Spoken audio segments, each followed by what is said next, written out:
Shalom saudaraku yang kekasih dalam Tuhan Yesus Kristus. Selamat pagi, salam sejahtera untuk kita semua, dimanapun saudara-saudara berada. Selamat datang kembali di Renungan Kristen pagi hari ini.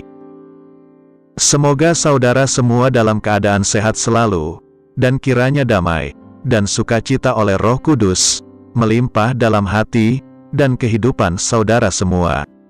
Sebelum kita mendengarkan renungan firman Tuhan, mari sama-sama kita berdoa. Bapa kami dalam kerajaan sorga, Bapa yang mulia, ajaib, dan penuh kasih sayang. Bapa yang kami muliakan, di dalam nama Tuhan Yesus Kristus, kami mengucap syukur Tuhan, oleh karena perlindungan-Mu di sepanjang malam, hingga pagi hari ini, kami boleh bangun dengan tubuh yang sehat, kuat, dan diberkati Tuhan. Pada pagi hari ini, kami mau mendengarkan firman-Mu, berbicaralah ya Tuhan, jamah hati kami, berikan kami pengertian, untuk dapat memahami firman-Mu, dan dapat kami lakukan di sepanjang kehidupan kami. Terima kasih Tuhan, dalam nama Tuhan Yesus kami berdoa. Amin. Saudaraku, ayat renungan kita pada pagi hari ini, terdapat dalam kitab Filipi pasal 2, ayat 1-11, yang berbunyi demikian.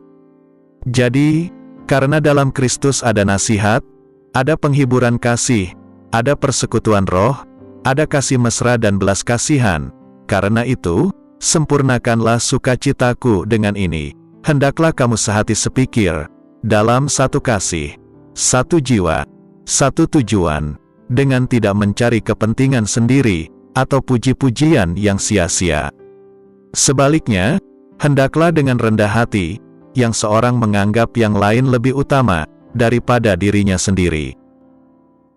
Saudaraku, menjadi orang yang rendah hati itu adalah indah. Tuhan mau kita semua jadi rendah hati. Sejatinya, sifat alamiah manusia itu sombong dan egois. Namun perjumpaan dengan Tuhan Yesus membuat hidup kita diperbaharui. Manusia baru kita di dalam Kristus itu bersifat rendah hati.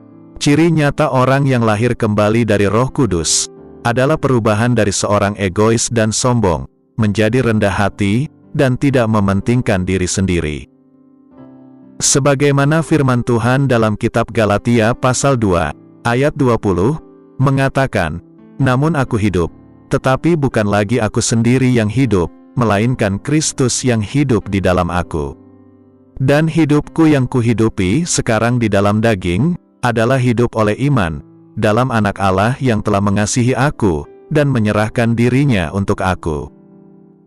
Isi yang terkandung dalam firman ini, adalah ego yang lama mati, dan memiliki identitas diri yang baru, yaitu Kristus. Kenyataan baru, yang berbeda sekarang. Hidupku sekarang adalah hidup Yesus, yang mengalir dalam diriku, menggantikan egoku yang lama, diri manusia alami produk, dari nilai dan budaya manusia bumi, mengenakan pikiran Kristus, dan mengingini yang di hati Tuhan Yesus, berkembang menjadi serupa dengan Yesus. Karena itu, mari bangun pewujudan rendah hati itu, termanifestasi jadi karakter baru kita. Sifat rendah hati itu, menjadi kebaikan bagi banyak orang. Karena kehadiran orang yang rendah hati, membuat suasana jadi nyaman. Terbangun rasa untuk bisa saling menerima, mau mengerti orang lain, mudah memaafkan, saling duluan minta maaf, ketika ternyata ada salah. Tidak ngotot berdebat, melainkan mencari titik temu, yang saling bisa bersepakat dalam perkara benar. Rela berkorban demi kepentingan Tuhan, agar Dia disenangkan. Kerendahan hati itu membuat mudah untuk merelakan apa yang tadinya kita anggap hak kita, yang tidak bisa diganggu-gugat, rela dilepas demi Tuhan, sebab Tuhan Yesus adalah teladan. Dalam Injil Markus pasal 10, ayat 45, mengatakan, "Karena anak manusia juga datang bukan untuk dilayani, melainkan untuk melayani, dan untuk memberikan nyawanya, menjadi tebusan bagi banyak orang." Kerendahan hati membuat kita terus melangkah dengan setia dalam panggilan Tuhan. Bertekun mengerjakan kehendak Tuhan, di tengah tekanan tantangan, dan celaan, yang bisa membuat mundur dan kabur. Kepercayaan yang Tuhan berikan terselesaikan dengan benar, karena dikerjakan dengan rendah hati. Tuhan mudah untuk menuntun, dan mengajar orang yang rendah hati. Sebaliknya, kegagalan dan kejatuhan dalam melayani Tuhan, sebagai hamba Tuhan, terjadi akibat kesombongan yang terselip, sebab kesombongan mendahului kehancuran. Peringatan firman, dalam kitab Amsal pasal 16, ayat 18, yaitu, kecongkakan mendahului kehancuran, dan tinggi hati mendahului kejatuhan. Dan dalam kitab Amsal pasal 18, ayat 12, mengatakan, tinggi hati mendahului kehancuran, tetapi kerendahan hati mendahului kehormatan. Pelayanan dan bangunan rohani bisa runtuh berkeping, ketika kesombongan menyelinap ke dalam hati. Kesombongan bisa memicu perpecahan, perceraian, dan konflik yang tak terselesaikan. Keretakan harmoni selalu berkaitan dengan kesombongan. Sebagaimana iblis terusir dari sorga akibat kesombongan. Sebaliknya, kerendahan hati akan menyelamatkan dari bencana. Yusuf menyelamatkan keluarga Israel karena rendah hati. Yusuf adalah contoh seorang yang rendah hati. Ketika dalam kemuliaan dan kekayaan sebagai orang kepercayaan Fir'aun di Mesir, dia merangkul kakak-kakaknya yang telah berbuat jahat kepadanya saat datang cari gandum di musim kelaparan. Apa yang dari hatinya menghadirkan perdamaian dan kedamaian. Buah yang dihasilkan kerendahan hati adalah pemulihan dan keterhubungan atau rekonsiliasi, sedangkan buah kesombongan adalah perpecahan dan keruntuhan. Saudaraku, mari hidupi karakter rendah hati dan alami, seperti yang firman Tuhan katakan dalam kitab Amsal pasal 22, ayat 4, yaitu, ganjaran kerendahan hati dan takut akan Tuhan adalah kekayaan, kehormatan, dan kehidupan. Amin. Tuhan Yesus memberkati. Demikianlah renungan firman Tuhan pada hari ini. Semoga menjadi berkat bagi kita semua. Dan sebelum kita memulai segala aktivitas di pagi hari ini, mari kita berdoa. Bapa kami yang di surga, Bapa yang kami panggil dalam nama Tuhan Yesus Kristus, kami bersyukur Tuhan atas pertolongan-Mu, penyertaan-Mu, dan atas berkat-Mu dalam hidup kami. Kami berbahagia dan bersyukur atas kebaikan Tuhan pada hari ini. Tak berkesudahan kasih setia Tuhan, tak habis-habisnya rahmat-Mu, selalu baru tiap pagi, besar kesetiaan-Mu Tuhan dalam hidup kami.